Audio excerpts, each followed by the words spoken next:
Hello, welcome to OJ Studios. Please enjoy today's chapter of Ghost by Olivia Julius.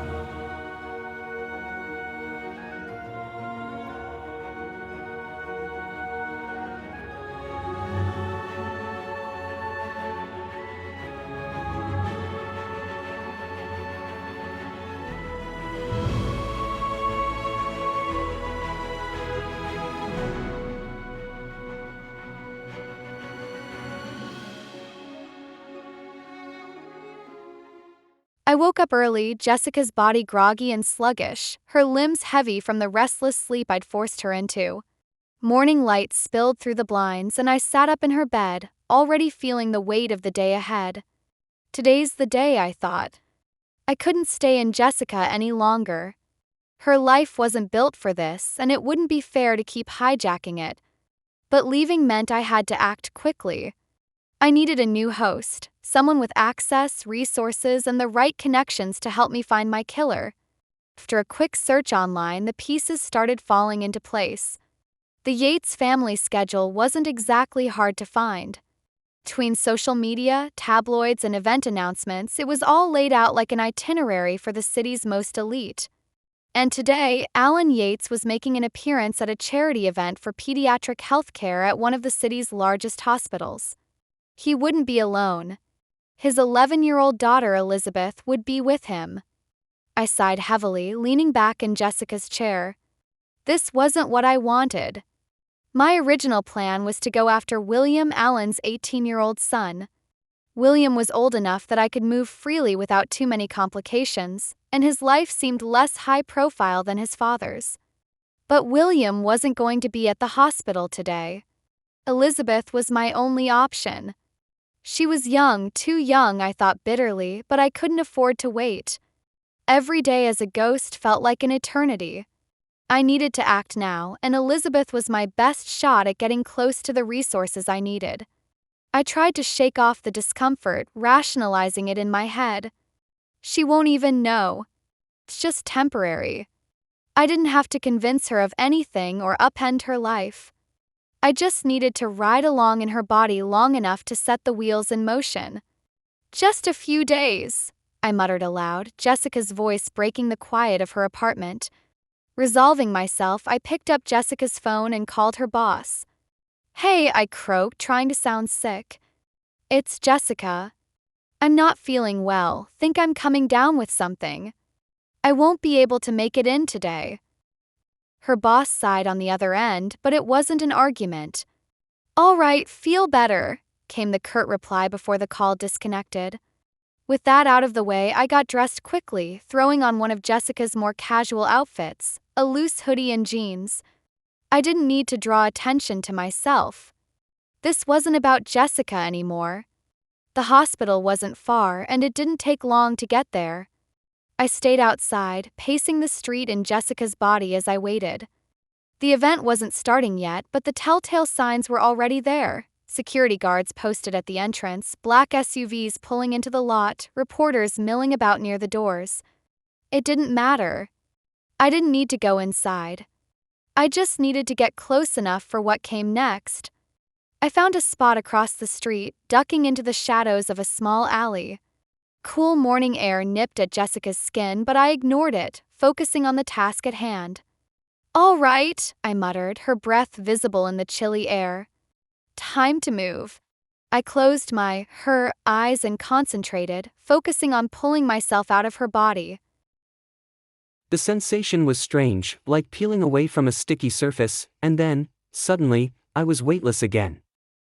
My ghostly form hovered just behind her, watching as Jessica staggered slightly, rubbing her temples and blinking in confusion. She'd be fine. She'd wake up in the alley, probably thinking she'd blacked out or gotten sick. I didn't have time to linger. I turned and floated toward the hospital, my ghostly form passing through the walls effortlessly. The sterile, bright interior buzzed with activity, doctors and nurses rushing from room to room, families waiting anxiously in the lobby. None of them saw me. It didn't take long to find the event. The Yates family had their own space, a private conference room decorated with banners and balloons, a podium set up at the front. Security guards flanked the doors, and inside, Alan Yates was already chatting with a group of hospital staff, his booming voice carrying over the room. And there she was. Elizabeth Yates stood near her father. She looked bored, her attention wandering as Alan talked. I hesitated for a moment, watching her. Can I really do this? She was just a kid. 11 years old, with her whole life ahead of her. Was I really about to step into her life, even temporarily? I didn't have a choice. This is for the greater good, I told myself. Just a few days. That's all I need. I drifted closer, letting the hum of the room fade away as I focused on her. And then, I leaned in. Sliding into Elizabeth's body was different, smoother, easier.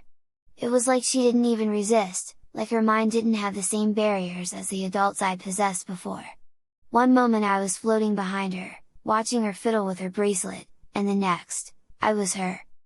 Her body felt small, light, and unfamiliar in ways that hit me immediately. The dress she wore was soft and airy, its fabric swaying gently against her legs as she shifted her weight from foot to foot. The sensation was strange, distracting, it was a reminder of just how far I was from my own body. I felt her styled hair brushing against her shoulders, strands tickling her neck whenever she turned her head. And then came the memories. They flooded in, sharper and more vivid than I'd experienced with anyone else. At first, they overwhelmed me, like flipping through a photo album at hyperspeed. Images of her life, her family, her daily routines flashed before me, each one accompanied by a wave of emotions that weren't mine. Her father's booming laugh at the breakfast table. Her brother, William, teasing her as she complained about homework. Her mother's soft voice reminding her to smile when photographers were around. It was a life of privilege, one I'd never known. But beneath the surface, I could feel her loneliness. Elizabeth didn't have many friends, not real ones, anyway. Most of the kids she spent time with were from other wealthy families, their relationships polite and distant. She felt like she didn't fit in, like she was just an accessory to her father's larger-than-life persona. I steadied myself, focusing on the present. Her memories were useful, but I couldn't let them pull me under. I had a job to do. Her body shifted slightly, and I became acutely aware of how small her frame was compared to mine. Her legs felt shorter, her arms thinner, her movements lighter and more delicate. It was strange. Uncomfortable, even. But I had to push through it. I scanned the room through her eyes, taking in the scene around me. Her father, Alan, was still deep in conversation, his booming voice filling the space as he gestured animatedly to a group of hospital administrators. Security guards stood at the edges of the room, their gazes sweeping over the guests. Good. No one's paying attention to me. I reached up, touching her hair absentmindedly, feeling the silky strands between her fingers. The sensation grounded me, reminding me that I was here. I wasn't floating aimlessly anymore. I had a body. A purpose. But the weight of what I'd done lingered in the back of my mind. I glanced down at her small hands, flexing her fingers. This wasn't just a body, it was a life. A child's life. It's temporary, I told myself firmly, just long enough to figure things out. With that resolve, I straightened Elizabeth's posture, smoothing down the front of her dress. I would make this work. I had to. And for the first time since I died, I felt a flicker of hope. Elizabeth! Alan Yates's deep voice boomed through the room, snapping me out of my thoughts. I stiffened, her body stiffened, as my gaze darted toward him. He was standing a few feet away, his broad frame imposing in a tailored suit, one hand outstretched as if beckoning me forward. His smile was big and charismatic, the kind of smile that could charm a room full of strangers, but his sharp eyes held a flicker of impatience. "Come on, sweetheart," he said, motioning for me to join him. "Time to make your big appearance." I hesitated for a fraction of a second, then forced Elizabeth's legs to move, stepping toward him. The swish of her dress brushing against her legs was still distracting, but I focused on walking naturally, trying to match the easy grace of an 11-year-old. "Coming, Daddy," I said, surprised by how easily her voice slipped from my lips. It was high-pitched and sweet, far removed from the voice I used to call my own. As I approached Alan, his hand rested on the small of her back, my back now, guiding me toward the podium at the front of the room. The crowd of hospital staff and donors parted slightly, their faces lighting up as they noticed me. "There's my girl," Alan said proudly, his voice carrying a warmth that felt almost genuine. Almost. I tried to match the smile he gave me, though it felt stiff and unnatural on Elizabeth's face. The flood of her memories had given me some insight into their relationship, and I knew how much appearances mattered to Alan. To him, this wasn't just a charity event, it was another photo opportunity, another chance to reinforce the perfect family image he'd built so carefully. As we reached the podium, Alan leaned down slightly, his voice low enough for only me to hear. "Smile, sweetie! Big smiles, remember?" I forced Elizabeth's lips into a wider grin, even as unease churned in the pit of her stomach. The next few minutes passed in a blur. Alan spoke to the crowd, his voice commanding and smooth as he talked about the importance of pediatric healthcare, the hospital's work, and how proud he was to support such a worthy cause. I stood beside him, smiling dutifully as cameras flashed, the heat of the lights making Elizabeth's cheeks flush. I stayed quiet, letting him take the spotlight. The last thing I needed was to draw attention to myself, or worse, to say something out of character. But even as I played the part of the perfect daughter, my mind was racing. This was just the beginning.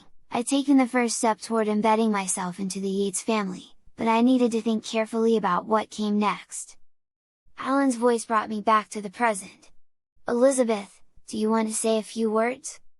Panic flickered in my chest as he stepped aside, gesturing toward the microphone. "Oh no!" The crowd turned their attention to me, their expectant faces blurring slightly in the bright light. I swallowed hard, forcing Elizabeth's small hands to grip the edges of the podium as I stepped forward. My mind scrambled for something to say, something that wouldn't give me away. I started, Elizabeth's voice soft and hesitant. I glanced up at Alan, who was watching me with a patient, encouraging smile. I think it's really cool what the hospital does for kids. And I'm happy to be here with my dad to support them." It wasn't much, but it seemed to do the trick. The crowd clapped politely, and I stepped back, relief flooding through me. Alan beamed, placing a hand on my shoulder as he stepped forward to wrap up his speech. As the event continued, I stood there quietly, blending into the background as much as I could. My mind was already working on the next step. I'd come this far, but this was just the beginning.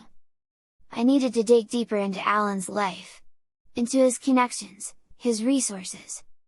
And I needed to figure out how to use them to track down the person who'd ended mine. The charity event wrapped up about an hour later, the crowd thinning as donors and hospital staff began to drift out. I stayed close to Alan, or at least as close as Elizabeth's small steps allowed, as we were shuffled downstairs and out to the waiting limos. The line of sleek black cars was parked in front of the hospital, engines humming softly, drivers standing at attention. I was guided toward one of the vehicles by a woman I recognized from Elizabeth's memories, her bodyguard, Miranda.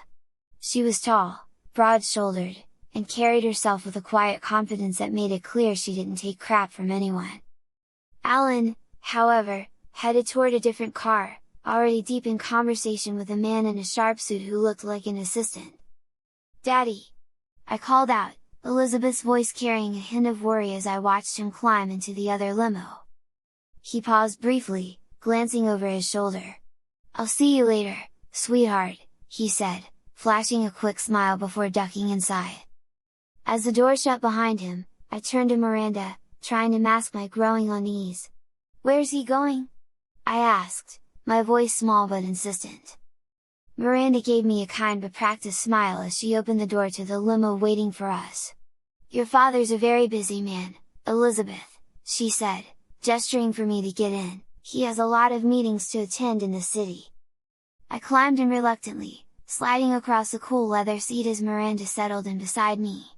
The door shut with a soft thunk, sealing us inside. "So, where are we going?" I asked, trying to keep my tone casual. Miranda glanced at me briefly, her expression calm but firm. "We're taking you upstate, to the summer home. It's quieter there. Safer. You'll stay with the staff while your father takes care of business in the city." The words hit me like a punch to the gut. Upstate! The limo began to pull away from the curb, the city streets blurring past the tinted windows as we headed toward the highway. My pulse quickened, or, at least, it felt like it did. I didn't know if ghosts could panic, but whatever I was feeling, it wasn't good. If I left the city, I'd be putting even more distance between myself and the place where I died. That spot, that street, was my only real connection to my murder. If I wasn't close to it, how could I possibly hope to figure out what happened? The thought sent a wave of unease crashing over me, and I shifted uncomfortably in Elizabeth's small body, her hands fidgeting with the hem of her dress. But then I stopped myself. I took a deep breath, or at least, I mimicked one, and forced Elizabeth's hands to relax. "Think this through," I told myself. "You need this. You need the Yates family's money, their power, their connections. It doesn't matter where you are, you can work from anywhere. Upstate or not, this is your best chance." The tension began to ease as I settled back against the seat, letting the soft hum of the car's engine fill the silence. Miranda glanced at me again, her brow furrowing slightly. "You okay, kiddo? You seem a little quiet." I forced a small smile, channeling what I hoped was Elizabeth's natural demeanor. "I'm fine. Just tired, I guess." Miranda nodded, apparently satisfied with the answer. "That's understandable. It's been a long day." I turned my gaze to the window, watching the city slowly give way to the suburbs, then to open stretches of highway. I didn't like the idea of being away from the place where my life had ended, but I reminded myself of what really mattered. This wasn't about staying close to where I died, it was about using the Yates family's resources to track down the person who killed me.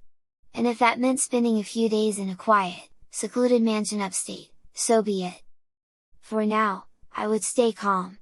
Play the part. And when the time came, I'd make my next move. As the limo sped along the highway, I let my thoughts settle into a determined focus. I'd come this far, and I wasn't going to let a change of scenery stop me. One way or another, I was going to find my killer. The limo turned down a long, winding driveway surrounded by tall trees that cast long shadows across the gravel. As we approached, the estate came into view, and I felt a mix of awe and unease as I took it all in. The Yates summer home wasn't just a house, it was a mansion. The sprawling structure stood proudly at the center of the massive property, its white stone facade gleaming in the late afternoon sun. Wide, arched windows lined the front, reflecting the perfectly manicured gardens that stretched out on either side. Two fountains flanked the grand entrance, their water cascading down in elegant, hypnotic streams. Behind the mansion, I could just make out a shimmering blue pool surrounded by lounge chairs and hedges trimmed so precisely they looked like sculptures. Further back, a horse barn stood at the edge of the property, its red roof contrasting against the greenery of the surrounding fields. The land stretched on for acres, dotted with neatly trimmed hedgerows, gravel paths, and tall oaks that swayed gently in the breeze. For a moment, I couldn't help but feel impressed. This was the kind of wealth I'd only ever seen in magazines or on TV. The car slowed to a stop in front of the mansion's grand entrance, and a man in a crisp black suit stepped forward to open the door for me. "We're here, Miss Elizabeth," Miranda said, her tone gentle but professional as she slid out of the car ahead of me. I followed, stepping onto the smooth stone driveway. The faint scent of roses and freshly cut grass filled the air, and I glanced around, taking in the full scope of the property. A small staff of housekeepers and groundskeepers were already bustling around, tending to the garden, cleaning the windows, and unloading luggage from the other cars. It was like watching a well-oiled machine in motion, everyone moving with quiet precision. "Welcome back, Miss Elizabeth," the man who'd opened the car door said with a polite nod. His voice was calm, measured, like he'd said those exact words 100 times before.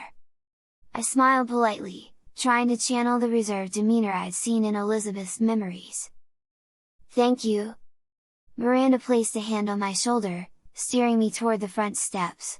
"You'll have plenty of time to relax," she said, her tone softening slightly. "Your father wanted to make sure you were comfortable while he handles things in the city." I nodded, though inside, my thoughts were racing. This place was enormous, a maze of wealth and luxury, but it also felt isolated. I traded the crowded chaos of the city for acres of solitude, and the change was jarring. As we stepped into the mansion, the cool air inside hit me, a welcome relief from the summer heat outside.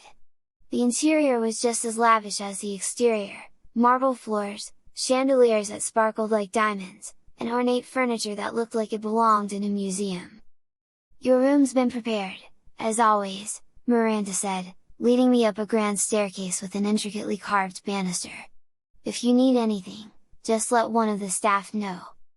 I nodded again, trying to mask the nervous energy bubbling inside me. Once we reached the top of the stairs, Miranda gestured toward a set of double doors at the end of the hall. "Your room," she said with a small smile. I walked toward it, pushing the doors open and stepping inside. The room was enormous, bigger than my entire apartment had been. A four-poster bed with soft, white linens sat in the center, flanked by nightstands topped with elegant lamps. A plush rug covered the floor, and a set of French doors opened onto a private balcony that overlooked the estate. I stood there for a moment, taking it all in. This place was perfect.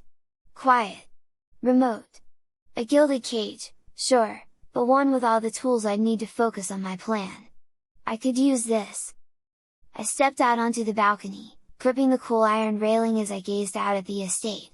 The garden stretched out below, and in the distance, I could see the horse barn and the rolling hills beyond. This was my world now. At least for a little while. "I can do this," I muttered under my breath, Elizabeth's soft voice barely audible over the rustling trees. I just had to keep reminding myself that this was temporary. If I played my cards right, the wealth and influence of the Yates family would give me everything I needed to find my killer. For now, I'd stay here. I'd plan. And when the time came, I'd act. One way or another, I would get justice. After settling into the room, Elizabeth, I reminded myself, decided it was time to start putting the Yates family's resources to use. The sprawling estate, the luxury, the wealth, it was all meaningless unless I could leverage it to figure out who had ended my life. I crossed the room to the large mahogany desk tucked against the wall, where a sleek computer sat waiting. Its screen glowed softly when I touched the keyboard, a familiar hum filling the room as it powered on. Once the desktop loaded, I opened the browser and paused. Typing felt strange, Elizabeth's fingers were smaller and more delicate than mine had been, but after a moment, I settled into the rhythm. My hands moved deliberately across the keyboard, and I typed in my old name. The search results came up quickly. My heart, or what was left of it, sank when I saw the first link. A short news article. I clicked on it, my fingers trembling slightly. The headline was simple: "Cold, man fatally shot in apparent mugging." The article wasn't much longer. It described me, him, I corrected myself, as a 20-year-old man who had been found dead on the sidewalk near his apartment late at night. The police believed it was a random attack, and the case was under investigation. There were no witnesses, no suspects, and no leads. I frowned, my stomach twisting as I read the words. No witnesses. No suspects. No one arrested. It was as if my life didn't matter. Just another faceless victim in a city that moved too fast to care. There was an obituary attached to the article, too, a few lines about who I'd been, where I'd worked, and how I'd been taken too soon. It mentioned my parents but no one else. No friends. No partner. Just a brief, sterile summary of a life that had barely begun. I leaned back in Elizabeth's chair, her small hands gripping the armrests as frustration bubbled to the surface. "That's it?" I thought bitterly. A short article. A couple of sentences summing up my entire existence. And nothing, about justice for what had happened. I forced myself to sit still, to breathe, to think. This wasn't over. This was only the beginning. If the police weren't going to find my killer, I would. Elizabeth's life, her access to the Yates family's wealth and connections, was my way forward. I turned back to the computer, my mind already spinning with possibilities. I'd start small, digging into the area where I died, searching for details the cops might have missed. But this time, I wasn't just a helpless victim. I was Elizabeth now. And Elizabeth had power. The door to the room creaked open suddenly, and I instinctively slammed the laptop shut, my hands moving faster than I thought Elizabeth's body was capable of. Miranda stepped in, raising an eyebrow at me. "Everything okay?" she asked, her tone light but curious. I forced a small smile, hoping it looked natural. "Yeah," I said, folding my hands neatly in my lap. "Just bored." Miranda's sharp eyes scanned the room before settling on me again. She tilted her head slightly, a hint of surprise flickering across her face. "You're still in your dress?" she asked, gesturing to the pale fabric that swayed lightly as I shifted in the chair. I glanced down, startled. For a moment, I hadn't even noticed I was still wearing it. The soft texture brushing against Elizabeth's legs and the way the fabric moved had faded into the background, almost like it was mine. The realization sent a brief wave of discomfort through me, but I quickly pushed it aside. "Oh," I said, awkwardly smoothing the skirt. "I guess I forgot to change." Miranda chuckled lightly, shaking her head. "You must be really bored, huh?" She leaned against the doorframe, her arms crossed. "Well, I have good news. The pool's finally remodeled." That caught my attention. "The pool?" I asked, tilting Elizabeth's head slightly. "Yep. Finished it last week. It's all cleaned up and ready to go," Miranda said with a smile. "If you're bored, it might be a good way to pass the time. Swim a few laps, relax, whatever you feel like." I hesitated, unsure how to respond. The idea of swimming in Elizabeth's body felt strange. But Miranda was looking at me expectantly, and I didn't want to draw any suspicion. "Maybe," I said carefully, glancing toward the window. Miranda pushed off the doorframe, straightening up. "All your swimsuits are down in the pool house," she said, gesturing toward the direction of the gardens. "You can head over whenever you want. Just let me know if you need anything." She gave me a quick smile before turning and heading back down the hallway, her footsteps fading as she left. I stayed where I was for a moment, staring at the closed door. The pool. It was just another luxury of the sprawling estate, another thing I could use to blend in as Elizabeth. But the way she'd so casually mentioned the swimsuits, the idea of wearing one, of seeing Elizabeth's body in a new, unfamiliar way, made me hesitate. I shook off the thought and stood, smoothing down the dress once again. If I was going to keep up the act, I had to play along. "Guess I'm going swimming," I muttered under my breath, heading toward the door. The walk to the pool house was quiet, the late afternoon sun casting long shadows across the perfectly manicured gardens. The scent of freshly cut grass lingered in the air, mixing with the faint smell of chlorine wafting from the pool. The pool house itself was a charming building, smaller than the main mansion but still grand in its own way, with large windows and a sleek, modern design.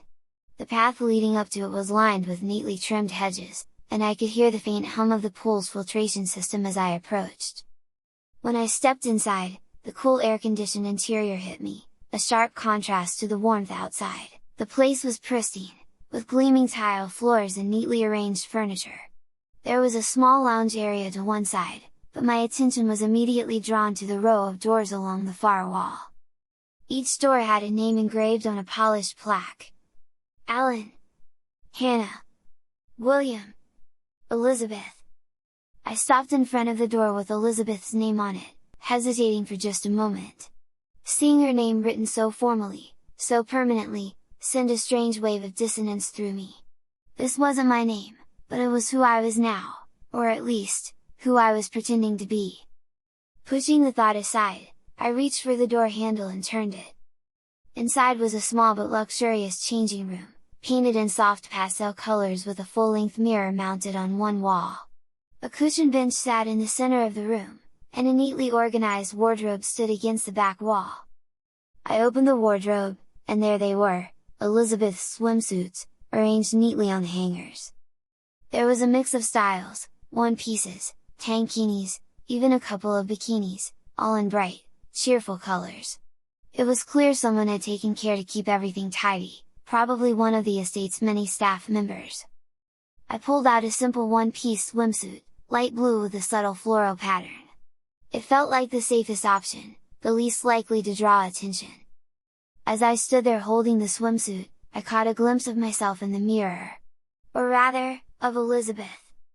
Her reflection stared back at me, her wide brown eyes curious and a little hesitant. The dress she was still wearing swayed slightly as I shifted my weight, and her styled hair framed her face perfectly, not a strand out of place. The sight made me pause. I didn't look like her. Not really. But I was her. Shaking off the thought, I turned back to the wardrobe. "Let's get this over with," I muttered under my breath, pulling the swimsuit off its hanger and closing the door. This was just another part of the act.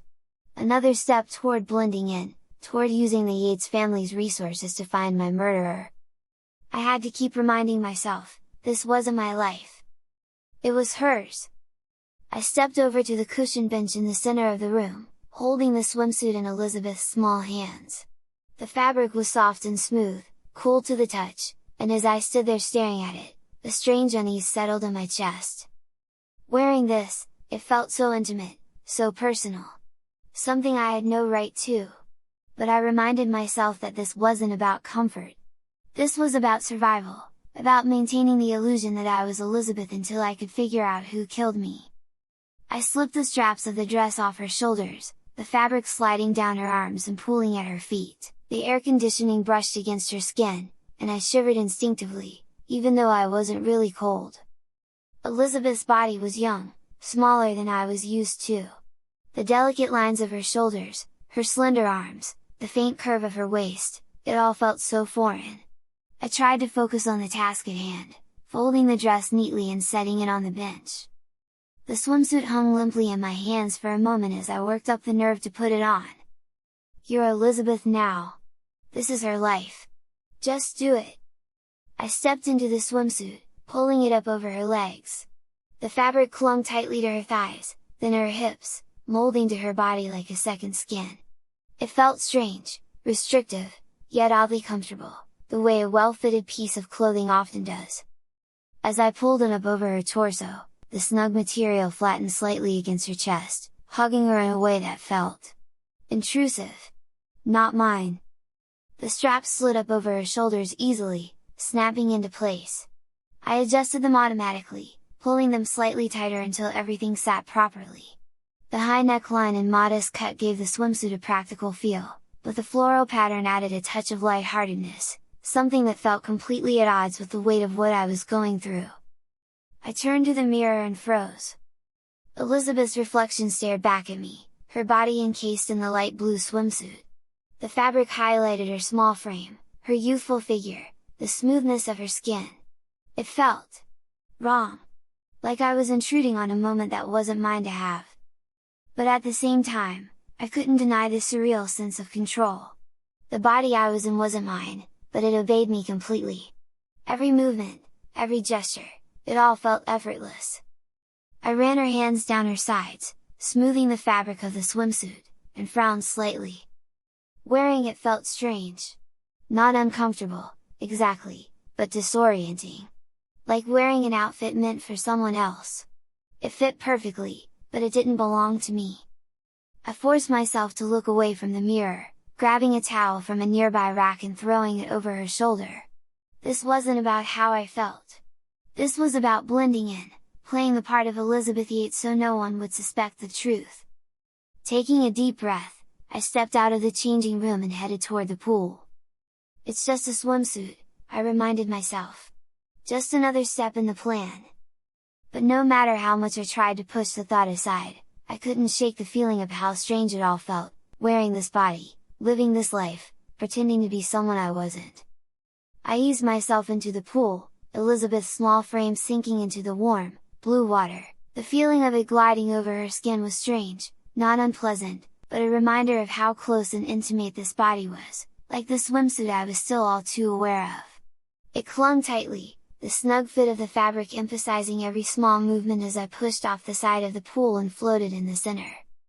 I tried to relax, to focus on the plan, but the water's weightlessness only amplified the sense of disconnection between myself and this body. It wasn't mine, and yet it moved as if it were. Every stroke, every kick was smooth, natural, yet completely foreign. The quiet of the pool area was soothing, the soft ripple of water the only sound, until the door swung open. I turned toward the noise, instinctively treading water to keep afloat. A boy walked in, still fully clothed in designer jeans and a dark hoodie. His shaggy brown hair was disheveled, and his movements were loose, almost sluggish, like he wasn't entirely in control of himself. But it wasn't just his gait that caught my attention, it was the face. I recognized him instantly. William! Elizabeth's older brother. A flood of her memories hit me, sharper and more vivid than I was prepared for. William was 18, on the verge of adulthood but already drifting in a dangerous direction. He was always charming when he wanted to be, but there was a darker side to him, a growing anger, a rebellious streak that seemed to intensify every time he butted heads with their father. And right now, as he stumbled into the pool area, I knew immediately what was wrong. He was high. His pupils were dilated, his eyes bloodshot, and there was a faint sheen of sweat on his face despite the air-conditioned coolness of the room. "Great," I muttered under my breath, though Elizabeth's soft voice made it sound more like a timid sigh. William spotted me almost immediately, his eyes narrowing as he staggered closer to the edge of the pool. "Well, look who it is," he said, his voice slurred but sharp. "The little princess, all by herself. Let me guess, Dad's too busy being Dad of the Year to keep you company?" I frowned, treading water as I watched him. The venom in his tone was clear, and the memories flooding my mind told me this wasn't unusual. William was often cruel to Elizabeth, his anger at their father spilling over onto her in mean-spirited jabs and dismissive insults. "William," I said cautiously, trying to sound like the younger sister I was pretending to be. "What are you doing here?" He smirked, shoving his hands into the pockets of his hoodie. "What, I need a reason to visit my baby sister now? Didn't think I needed permission to use the pool." I stayed silent, watching him warily as he stepped closer. The way he moved, the slight stumble, the exaggerated gestures, set me on edge. "You know, Lizzie," he continued, leaning against one of the lounge chairs with a lazy grin, "you're always here, playing Daddy's perfect little doll. But do you ever stop and think about how fake it all is? The house, the pool, the parties, it's all just a show. And you're the star act." The words stung, and I couldn't tell if it was because of what he was saying or because Elizabeth's emotions were bleeding through. "I'm not," I started, but he cut me off with a wave of his hand. "Save it," he said, his tone mocking. "You don't even know what's real. You're just another part of Dad's stupid machine, doing whatever he tells you to do. Like a good little puppet." I clenched Elizabeth's fists under the water, her small fingers curling tightly. The frustration was building, both mine and hers, but I forced myself to stay calm. "What about you?" I shot back, trying to channel some of her courage. "You're not exactly doing much better, are you?" William's grin faltered, and for a moment, I thought I might have gotten through to him. But then his expression hardened, and he straightened up, his movements jerky and aggressive. "Watch it, Lizzie," he snapped, his voice low and dangerous. "You don't know anything about me." He turned abruptly, muttering something under his breath as he headed toward the far end of the pool area. I stayed where I was, watching him warily until he disappeared through another door. The tension lingered in the air, and I took a deep breath, trying to shake it off. William wasn't my problem, not yet, anyway. But his presence was a reminder of just how fragile this illusion was. If I wasn't careful, someone was going to figure out that Elizabeth wasn't entirely herself. I turned back to the water, sinking deeper into the pool as I let the coolness soothe my nerves. "Focus," I reminded myself. "Stick to the plan." But William's words echoed in my mind, leaving me unsettled in a way I couldn't quite shake. As I floated in the pool, Elizabeth's small body moving easily through the water, the tension from my confrontation with William lingered. His words gnawed at me, but what worried me more was the state he was in. High, angry, and spiraling, it wasn't hard to see how his life could take a turn for the worse. I couldn't let that happen. But Elizabeth wasn't the one who could do anything about it. Not like this. I made the decision quickly, swimming toward the pool's edge and resting her small hands on the ledge. I took a deep breath, steadying myself, and concentrated on letting go. The now familiar sensation of peeling away from her body washed over me. For a moment, the world blurred and twisted, and then I was weightless again, hovering just above the pool as my ghostly form took over. Elizabeth's body paused, her movements slowing as she blinked in confusion. She glanced around the pool area, her young face puzzled but calm, as though she'd simply zoned out for a moment. I floated upward, toward the door William had disappeared through earlier. The faint hum of the estate's air conditioning filled the quiet as I glided down the hallway, passing effortlessly through the walls until I found him. He was in a small guest bathroom, slumped over the counter with a small baggie of powder spilled out in front of him. His hands trembled slightly as he fumbled with the bag, his eyes bloodshot and unfocused. I didn't hesitate. Leaning into him, I felt the familiar pull of possession take hold. It was different this time, harder, rougher. Like his body was resisting me. Maybe it was the drugs in his system, or maybe it was just William himself. But after a moment, I was in. His body felt heavier than Elizabeth's, his limbs longer and less steady. I clenched his fists, forcing his hands to stop shaking, and stood up straight, staring at his reflection in the mirror. His face stared back at me, tired and drawn, the weight of whatever he was carrying etched into his features. "This ends now," I muttered, his voice rough and hoarse. I grabbed the baggie off the counter and marched out of the bathroom, heading for the nearest trash can. His thoughts flickered in the back of my mind, faint and disjointed, like static on a radio. He didn't want to stop, didn't think he could, but I ignored him. In the kitchen, I found a trash can near the sink.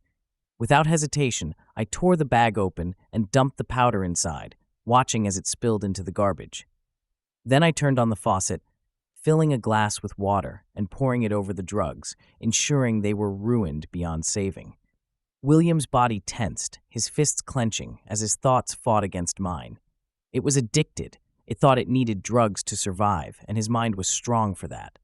But I held firm, forcing him to stay put until I was certain the drugs were destroyed. When it was done, I stepped back, taking a deep breath. The fight was draining, and I could feel William's emotions bubbling just beneath the surface. Anger, shame, and a deep, aching sadness. "This isn't the answer," I said quietly, his voice barely above a whisper. "You can do better than this." I wasn't sure if he'd remember the words later, or if they'd just fade into the haze of his mind. But I hoped something would stick. Satisfied, I let go of his body, the now familiar pull of separation taking over as I drifted back into my ghostly form. William staggered slightly as I left him, clutching the edge of the counter for support. He looked down at the trash can, confusion flickering across his face as he processed what had happened. I didn't linger. Floating back toward the pool area, I found Elizabeth still swimming, her small body cutting through the water with ease. She looked calm, unaware of the turmoil that had just unfolded with her brother. I hovered there, watching her from a distance, the weight of everything pressing down on me. This wasn't my life. These weren't my problems. But for now, they were my responsibility. I stayed in my ghostly form, drifting silently above the pool, watching Elizabeth swim. As I hovered near the pool, I noticed the glint of a vehicle approaching in the distance. The sleek black limo rolled smoothly down the driveway, its polished surface reflecting the warm hues of the estate's gardens. I recognized it immediately. It was the same limo Alan Yates had gotten into earlier. Curiosity surged within me, and I floated closer, my ghostly form moving effortlessly over the grounds until I reached the car. Without hesitation, I slipped through the door, invisible and unnoticed by the people inside. The atmosphere in the limo was sharp and businesslike. Alan sat in the back seat, his suit immaculate, his expression cool and commanding. Across from him sat another man, dressed just as sharply, flipping through a folder of documents. Next to Alan, a well-dressed woman, likely one of his PR consultants or advisors, was typing on a tablet, her manicured nails clicking softly against the screen. "So, we're all set to move forward?" Alan asked, his deep voice calm but firm. The man across from him nodded. "Yes, Mr. Yates. The initial fundraising efforts have already begun, and we're putting the final touches on the campaign messaging. Once you give the green light, we'll start the rollout." Alan leaned back in his seat, a thoughtful expression crossing his face. "Good. It's time this city had real leadership. Someone who can actually get things done." I frowned, my curiosity growing. "Mayor?" Alan Yates was planning to run for mayor? It made sense in a way, he was rich, powerful, and charismatic. But it also made my stomach churn. If he became mayor, his influence would grow exponentially. That could be useful for me in the long run, but the way he talked about leadership made it clear this wasn't just about public service. This was about power. The woman next to him glanced up from her tablet, her expression sharp and professional. "Alan, we need to address a few key points before we finalize everything. First, your wife." Alan's jaw tightened slightly, but he didn't interrupt. "You two haven't been seen together publicly in months," she continued. "If you want to present the image of a stable, family-oriented candidate, you're going to need to fix that. At the very least, you need to be seen with her more often, even if it's just for appearances." Alan let out a quiet sigh, his frustration barely masked. "Hannah and I don't live together for a reason. It's better this way." "That may be," the woman replied smoothly, "but optics matter. We don't need her to move back in, just attend a few events, smile for the cameras, and give the impression of unity." Alan didn't respond, but the set of his jaw spoke volumes. The woman continued, her tone shifting slightly. "Now, Elizabeth." She paused, glancing down at her notes. "We need her at more events. Charity functions, photo ops, things that show you're a devoted father and bring in that cute factor." I tensed at her words, a mix of anger and discomfort bubbling inside me. Elizabeth wasn't a prop, but that's exactly how they were talking about her. "And William?" Alan asked, his tone colder now. The woman hesitated for a moment before answering. "He's a liability, Alan. The press has already picked up on some of his indiscretions. The best thing to do is keep him out of sight. Send him somewhere quiet, somewhere far away, until the election's over." Alan didn't respond immediately. He leaned back in his seat, his expression unreadable as he processed her words. Finally, he gave a curt nod. "Do whatever needs to be done." The woman nodded, returning to her tablet, while the man across from them resumed flipping through his documents. I floated silently in the corner of the limo, the weight of what I'd overheard settling heavily in my mind. Alan Yates was a man who saw his family as tools, props to enhance his image or liabilities to be hidden away. Elizabeth's innocence, William's struggles, even Hannah's estrangement, it was all just part of the strategy to him. And now, with his mayoral campaign looming, he was willing to manipulate all of it for the sake of power. As the limo rolled toward the mansion, I drifted back out, hovering above the grounds as I watched the vehicle approach the grand entrance. If Alan Yates was willing to do this to his own family, I couldn't help but wonder, what else was he capable of? As I hovered near the pool, watching the limo pull up to the grand entrance, movement caught my eye. Over by the pool, a female servant approached Elizabeth, speaking quickly and gesturing for her to get out of the water. Elizabeth's face scrunched in confusion for a moment, but she obeyed, paddling to the edge and climbing out. The servant immediately handed her a towel, speaking in a hushed but firm tone. I couldn't make out the exact words, but the urgency in her voice was clear. Elizabeth was whisked away toward the pool house, the servant following close behind. Curious, I floated closer, peeking through one of the pool house's large windows. A few minutes later, Elizabeth emerged. She looked entirely transformed. Gone was the light blue swimsuit and carefree demeanor from just moments ago. Now she was dressed in a pink lace dress, the fabric delicate and feminine, with a high neckline and long sleeves that made her seem more formal. White tights covered her legs, the pristine fabric fitting her small frame perfectly, and her shoes were polished and shiny, like they'd never seen a scuff. Her hair, which had been damp and loose just a short time ago, was now dry and neatly styled. Someone must have worked quickly to brush it out and smooth it into soft waves that framed her youthful face. Elizabeth's expression, however, betrayed her feelings. She looked uncertain, fidgeting with the hem of her dress as she walked. She made her way toward the house, glancing over her shoulder briefly as though she was looking for an escape. But the servant trailing behind her kept her on course, gently guiding her forward. I floated silently, watching as she entered the house, the grand doors closing behind her with a faint thud. It was clear now that something was happening, something important enough to pull Elizabeth out of the pool and into this carefully curated outfit. Whatever it was another reminder of how tightly controlled her life was. Why the rush? I wondered, following after her as I drifted through the walls of the estate, unseen and unnoticed. I followed Elizabeth as she walked through the grand hallways of the estate, her small frame looking even smaller in the wide, open spaces. She passed through the foyer, her polished shoes clicking softly against the marble floor, and headed toward the wing where Alan and his assistants had disappeared earlier. She slowed as she passed them, her pace hesitant. Alan barely glanced at her, his focus locked on the conversation with his team. Elizabeth kept her head down, slipping past unnoticed, clearly not wanting to draw attention to herself. I, however, stayed right there, hovering just outside the open door to the study where they'd gathered. Alan was seated at the head of a long, polished table, his suit immaculate and his expression sharp with focus.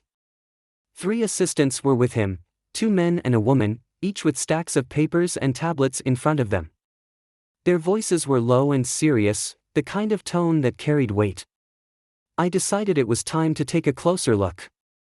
With a quick motion, I leaned into one of the assistants, the woman closest to Alan, who was busy typing notes on her tablet.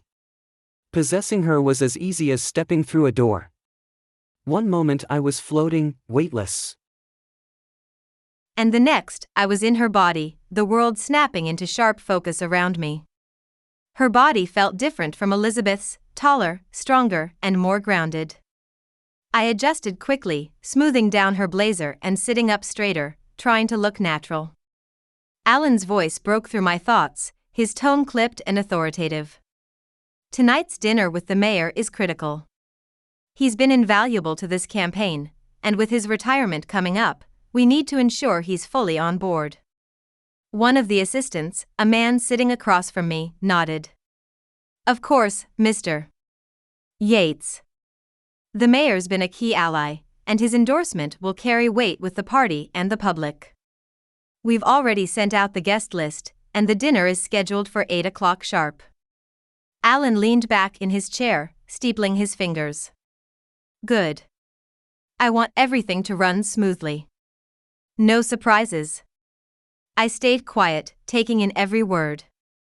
It wasn't unusual for someone like Alan to network with powerful figures, but this level of coordination spoke volumes about his ambition. He wasn't just running for mayor, he was building a machine. Then Alan's tone shifted, growing colder. Now, about the other problem. The room fell silent for a moment, and I felt a faint ripple of tension. The assistant I'd possessed, her name floated faintly in the back of my mind as Margaret spoke cautiously. Do you mean Operation Sawyer? My heart, or whatever was left of it, stopped. Sawyer. My last name. Alan's eyes narrowed. Yes. What's the status? The man sitting across from me cleared his throat, glancing down at a folder in front of him. We've made progress, but there's still some loose ends to tie up. It's being handled quietly, just as you requested. Alan's jaw tightened, his expression unreadable. Quiet isn't enough. I want it finished. I don't want anything coming back to us, understood? The assistant nodded quickly. Understood, Mr. Yates. I forced Margaret's hands to stay still, though my mind was racing. Operation Sawyer? What the hell was this? It couldn't be a coincidence. They were talking about me, or at least, something connected to me. Alan's gaze swept the room, his tone icy and commanding. No mistakes. I want this buried. If anyone asks, it never existed. The assistants nodded in unison, their silence speaking volumes about the seriousness of whatever they were discussing. I sat there, outwardly composed but inwardly reeling. What the hell does Alan Yates have to do with my murder? As the meeting continued, I forced myself to focus, taking in every word, every detail. Alan Yates wasn't just an ambitious businessman and politician, he was involved in something much darker. And I was going to find out exactly what it was. I drifted after Elizabeth, gliding silently through the grand halls of the mansion. She walked past her father, who stood near the large sitting room with two of his assistants. Her pace quickened slightly as if she wanted to avoid the conversation altogether, her small hands clutching the hem of her pink lace dress. I floated closer, curiosity pulling me toward the group. Alan's voice, calm and commanding, reached my ears. Let's get started, he said, gesturing for his assistants to join him in the large dining room just off the sitting area. I watched from the edge of the room, hovering for a moment before making my decision. I didn't have time to wait or observe from a distance. I needed answers. Leaning into the male assistant closest to Alan, I felt the familiar pull of possession. His body resisted for a fraction of a second, just enough to remind me that this wasn't mine, but then I was in. His body felt sturdy, taller and broader than mine had been. His clothes, a tailored suit and tie, were stiff and formal, and his polished shoes clicked softly against the floor as I moved to sit at the long table across from Alan. The other assistant, a younger woman with a tablet in hand, sat beside me, her sharp eyes scanning through notes. Alan settled at the head of the table, his expression focused, his presence filling the room. Let's keep this brief, Alan said, folding his hands on the table. I've got the mayor coming tonight for dinner, and we need to be fully aligned before then. The mention of the mayor immediately caught my attention. One of the assistants nodded, tapping something into their tablet. The mayor's all in, the woman said confidently. He's retiring, and he's more than willing to throw his support behind you. Tonight's dinner is about solidifying that alliance and getting his donor network on board. Alan nodded, satisfied. Good. I want everything seamless tonight. The mayor's endorsement will give us the final push we need. But then his expression darkened slightly, his eyes narrowing as he leaned back in his chair. What about the other problem? The other problem? The female assistant's hands paused briefly over her tablet before she looked up. Her tone shifted, becoming quieter, more cautious. You mean Operation Sawyer? My chest, or rather, the assistant's chest, tightened as I heard the name. My name. Alan's gaze was sharp, cold. He nodded once. Yes, he said simply. The woman hesitated, glancing at me, or, more accurately, at the body I was controlling, as if looking for support. I gave her a subtle nod, trying to encourage her to keep talking. Well, she began, her voice low, the cleanup is progressing. We've tied up most of the loose ends, but there are still risks. The police haven't made an arrest, but there's chatter. Nothing concrete, but people are asking questions. Alan's jaw tightened, and he drummed his fingers on the table. I don't care about chatter. What I care about is that this doesn't come back to me. Sawyer was an unfortunate incident, but we've already invested too much to let it derail the campaign. Unfortunate incident? I could feel the assistant's pulse quicken as Alan's words sank in. He knew. He knew about my murder, about what had happened to me. And not only that, he was actively covering it up. But why? The female assistant shifted nervously in her seat. Sir, do we know who? Alan cut her off with a sharp wave of his hand. That's not relevant, he said firmly. What matters is that the situation is contained. Keep the pressure on the police to stay off course, and if anyone gets too curious, deal with it quietly. My mind reeled, the pieces starting to fall into place. Alan Yates wasn't just aware of my murder, he was orchestrating a cover-up. But why? What could he possibly gain from protecting my killer? And, more importantly, did he know who killed me? I forced myself to stay calm, to play the part of the assistant. I couldn't afford to slip up now. Understood, I said, the assistant's voice steady but measured.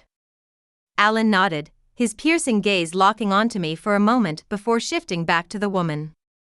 Good, he said. Now, let's focus on tonight. The mayor's support is critical, and I want everything perfect. No distractions. The meeting moved on, but my thoughts were elsewhere. Operation Sawyer. The cover-up. Alan's involvement. He knew something. And if I could get close enough to him, I'd find out what. For now, I stayed in the assistant's body, taking careful mental notes as the conversation shifted back to the campaign. I wasn't leaving until I had the answers I needed. After the meeting concluded, I guided the assistant's body toward the main foyer, moving with purpose but keeping my demeanor composed. Alan had wrapped up his plans for the evening, and now it was time to see them unfold. As I stepped into the grand foyer, the mansion's sheer opulence struck me once again.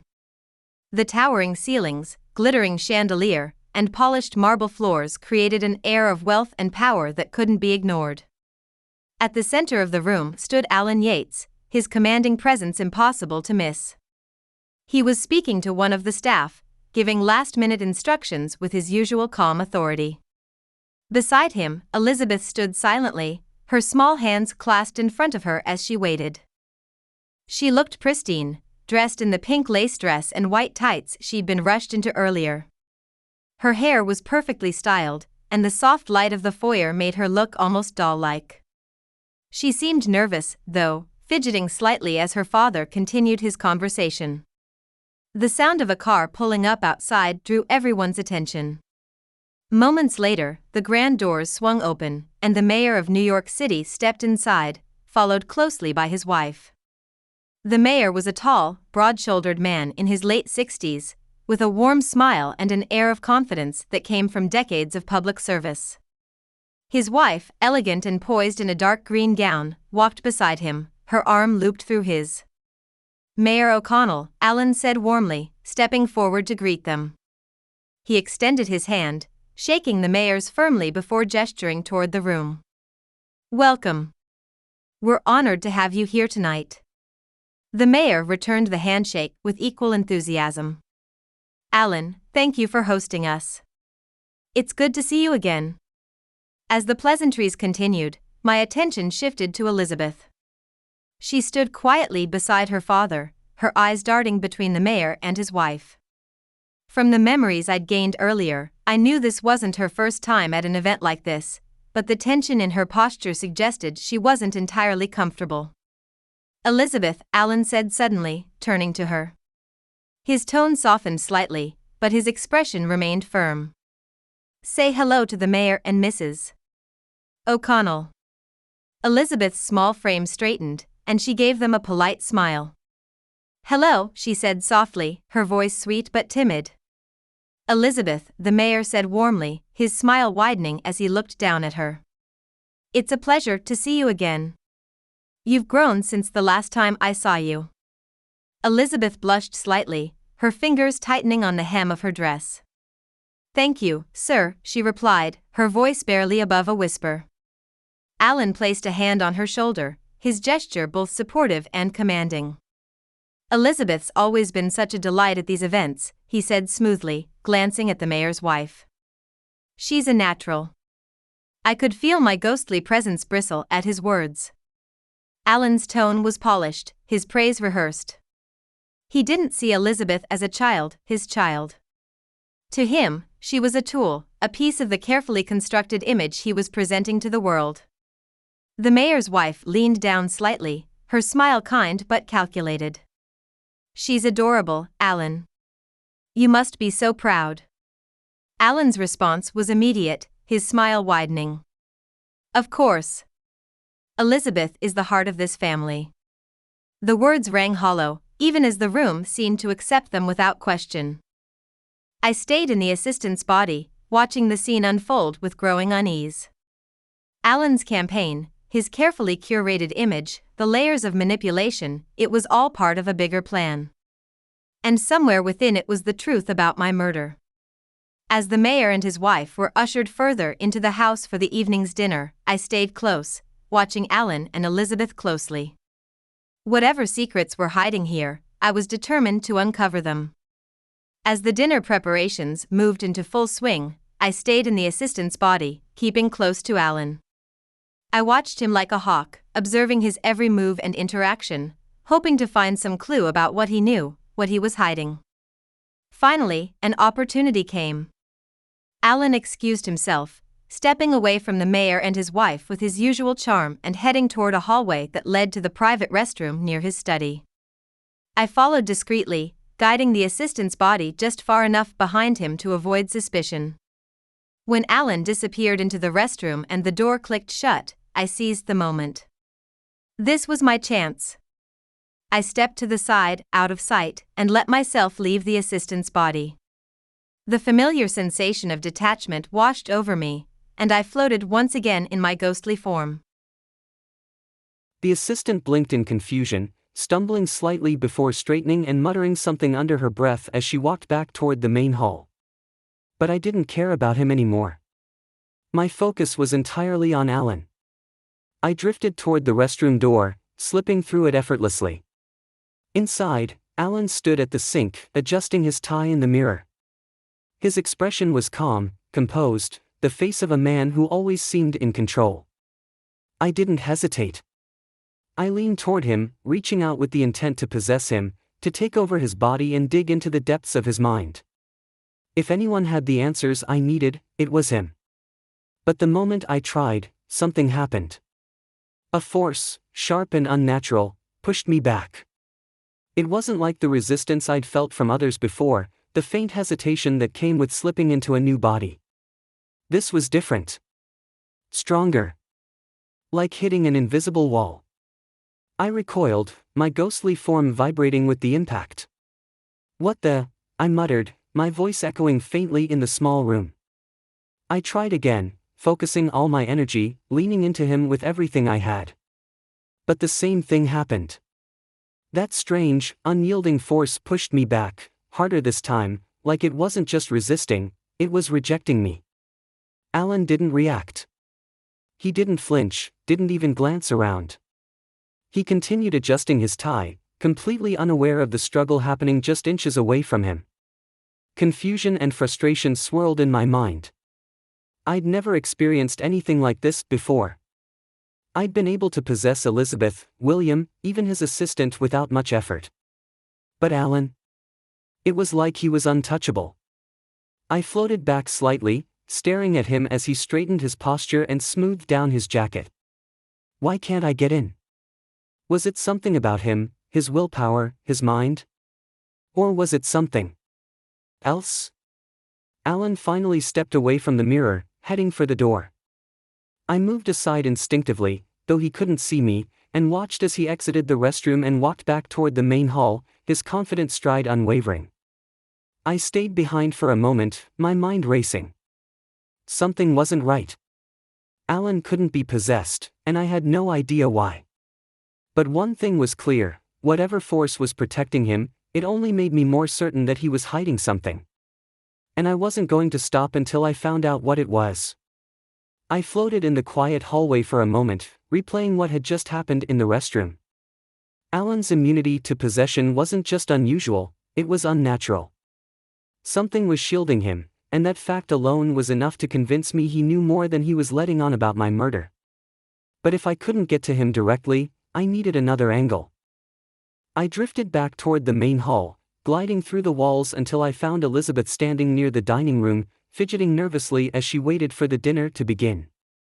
Her small hands twisted in front of her pink lace dress, and she glanced around, clearly uneasy about being thrust into the middle of yet another one of her father's carefully orchestrated events. I hovered near her, watching as one of the servants walked past, giving her a polite nod. She smiled weakly in return, but her discomfort was obvious. She was the perfect choice. With Elizabeth, I could sit at the table, watch the interactions, and listen in on the conversations without drawing attention. It wasn't ideal, but it was the only way to get closer to Alan tonight. "Sorry, kid," I murmured softly, even though she couldn't hear me. "Just one more time." I leaned into her, feeling the familiar pull as I slipped into her body. Elizabeth's small form stiffened for a moment, and I felt the brief, instinctive confusion in her mind as I took control.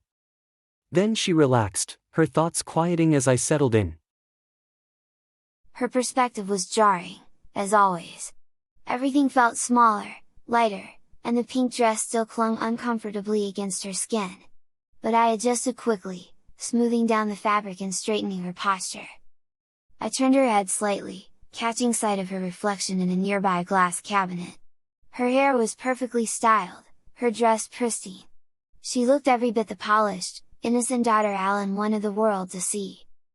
"Elizabeth, come along," one of the servants said, gesturing toward the dining room. I nodded, forcing a small, polite smile, and followed. The dining room was grand, as expected. The long, polished table was set with fine china and crystal glasses, and the soft glow of the chandelier above cast a warm light over the room. Alan was already seated at the head of the table, chatting amiably with the mayor and his wife. William was conspicuously absent, as predicted, and Hannah, Elizabeth's mother, was nowhere to be seen. I approached the table, taking the seat designated for Elizabeth beside her father. He glanced at me briefly, giving me a small nod of approval before returning to his conversation. "Thank you for hosting us tonight," the mayor said, his deep voice carrying easily across the room. "It's a beautiful home, Alan. And your family," he gestured toward me with a warm smile, "is just lovely." Alan returned the smile, his charm effortless. "We're honored to have you here, Mayor O'Connell. It's not often we get to spend time with true public servants." The dinner progressed smoothly, with plates of gourmet food being served by the staff and wine poured for the adults. I stayed quiet, observing, occasionally forcing Elizabeth's soft voice into a polite "thank you" or "please pass the bread." But as the conversation turned to politics, I paid closer attention. "I'm glad to see you're ready to take the reins," the mayor said, raising his glass toward Alan. "New York City needs someone with vision, someone who can make real change." Alan nodded, his smile widening. "That's the goal! And with your endorsement, I'm confident we can make it happen." The mayor's wife chimed in, her voice light and conversational. "It's wonderful to see a candidate so committed to his family. It really sets you apart, Alan." Alan's gaze flickered toward me briefly, his smile never faltering. "Family is everything," he said smoothly. "Elizabeth is the heart of it all." The words made me bristle. I could feel Elizabeth's discomfort rising as well, her hands fiddling with the napkin in her lap. As the evening continued, I focused on listening, searching for any slip, any clue that could shed light on what Alan knew about my murder. But Alan was careful, his words measured and precise, every statement designed to project the perfect image. Whatever secrets he was hiding, he wasn't going to give them up easily. Still, I wasn't giving up. The night wasn't over yet, and I was determined to find something, anything, that could lead me closer to the truth. After the dinner ended and the guests left, I stayed in Elizabeth's body, following her routine as best I could. I pretended to be sleepy, stifling yawns and rubbing her eyes like a tired child. It wasn't hard, Elizabeth's memories guided me as I moved through the motions. When the staff offered to help her get ready for bed, I politely waved them off, giving a small, sleepy smile. "I'm okay. Good night," I said in her soft voice, watching as they nodded and left me to my own devices. Back in her room, I opened her wardrobe and pulled out a pink nightgown. It was frilly, soft, and adorned with lace along the collar and sleeves, something that would have made the old me cringe. Still, I slipped it on, the smooth fabric brushing against her skin in a way that was both oddly comforting and a reminder of how different this body was from my own. Instead of climbing into bed, though, I walked over to her desk and powered up the computer. The glow of the screen illuminated the dark room as I sat down, her small hands navigating the keyboard. I needed answers. My mind kept circling back to Operation Sawyer, the mysterious name that Alan and his assistants had mentioned during the meeting. Whatever it was directly tied to my murder, and I had to know what it meant. I opened a few files and programs, poking around in the computer's directories, but there was nothing useful. It was all harmless, school projects, games, family photos. I paused for a moment, then searched for a way to access the Yates family server. Elizabeth's computer had limited access, but I hoped there might be something, anything, that could give me a lead. But after several minutes of searching, I hit a wall. The server required higher level credentials, the kind that would only be available to someone like Alan or one of his top assistants. Frustration bubbled in my chest. I'm not going to get anywhere like this, I thought, leaning back in Elizabeth's chair. Her legs dangled slightly above the floor, a small reminder of how far I was from who I used to be. I stared at the dark ceiling for a moment, my thoughts racing. If I was going to figure out what Operation Sawyer was, I'd have to possess someone else. Someone higher up.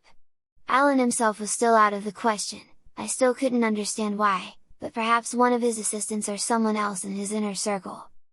For now, though, I needed to think. I turned the chair slightly, looking out the window into the night. The vast estate was quiet, the only sound the faint rustle of trees in the breeze. I began mentally organizing what I knew so far. Alan Yates was hiding something. Operation Sawyer was tied to my murder, and he was actively working to cover it up. The people around him, his assistants, his family, his business associates, all played a role, either knowingly or unknowingly. I started going through the list of suspects in my head. Alan Yates was at the top. His cold, calculating demeanor and direct involvement in the cover-up made him my primary target. Then there were his assistants. They knew about Operation Sawyer and were complicit in keeping it quiet. The mayor, too, crossed my mind. He was helping Alan with his campaign. Was he involved in the cover-up? Or was he just another pawn in Alan's plans? And then there was the family. William, with his erratic behavior and drug problems, seemed unstable enough to be manipulated into something terrible. But could he have been involved in my murder? Hannah, Alan's estranged wife, was harder to pin down. She wasn't around much, and I hadn't seen enough of her to know where she fit in. Finally, there was Elizabeth. I glanced down at her small hands resting on the desk, her legs swinging slightly as I leaned back in the chair. There was no way she could have been involved. She was just a child, shielded from most of Alan's schemes, used as a prop to bolster his image. Her innocence was undeniable. I crossed her name off the mental list, feeling a strange sense of relief. But that still left everyone else. My thoughts swirled as I stared at the computer screen, its soft glow reflecting in Elizabeth's tired eyes. The truth was out there, buried somewhere in the Yates family's web of lies. And I was going to find it, no matter what it took.